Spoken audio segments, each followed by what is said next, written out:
Türk partilerinin güç birliği yaparak Piştîbanka hevseroka HDP Pervin Buldan ji bo îtifaqa partiyên siyasiyên Kurd hewildan didomin. Buldan balê dabû ser pêvajoya girîng ji bo Kurdan û destnîşan kiribû ku îtifaqa partiyên Kurd daxwaza gelê Kurd e. Ahmet Türkşî sergiringiya îtifaqa Kurdan wiha axivî bû.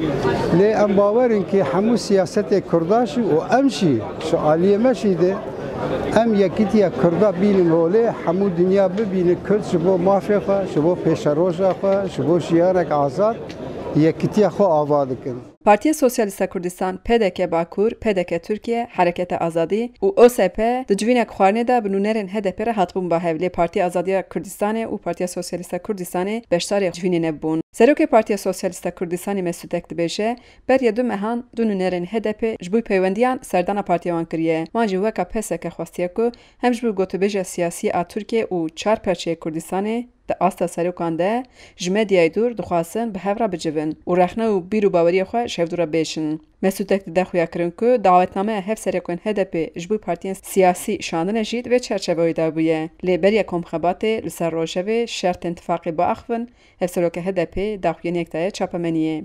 Birêstek wiha behs kir bêka çima beşdarê civîna xwarinê a HDP nebûne. Lêbelê berê ku ev komxebata lê Diyarbekir çêkirine Pervin Xan li medyayê ragihand ku em dixwazin divê hilbijartinê de îtifaqa partiyên Kurdistanê pêk bînin û ev tiştê ku bîstû çarê xaziranê neçûye serê em dixwazin evê tamam bikin bibine serê. Ev daxwazekî baş e û divê lê merivê piştgirî lê biketin. Lê wexta ku meriv pişekî bi hûrgilî lê mezetke hinek pirsgirêk tête pêşiya me. Yek ji wan ew e ku gelo Pervin Xan ev dixwaze ev îtifaqê ku bîstû çarê xaziranê neçûye serê ev bibe serê gelo Pervin Xan amade ye sedama têkçûna vê îtifaqê ji me re bas bike.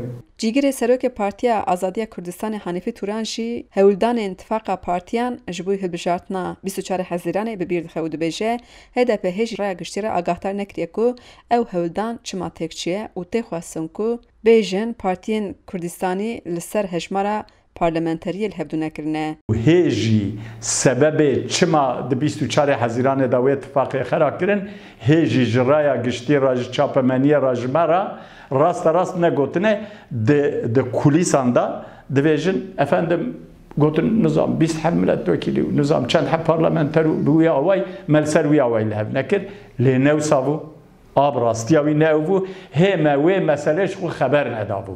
Nûnerên her du partiyên Kurd jî dibêjin deriyê wan ji diyalogê re girtînîne û wiha dewam dikin. Prensîbê ku me daniye her lêciyê xwe ye dur li medya û ne tenê hilbijartina herêmê bi giştî siyaseta Kurd li rojhilata navîn û peyvendiya partiyên Kurdistanê rexne û bîrû boçûnin partiyên Kurdistanê li hemberê hev her wisa bêguman hilbijartin ji meseleyekî girîng e meriv dikare basa vê yekê jî bike.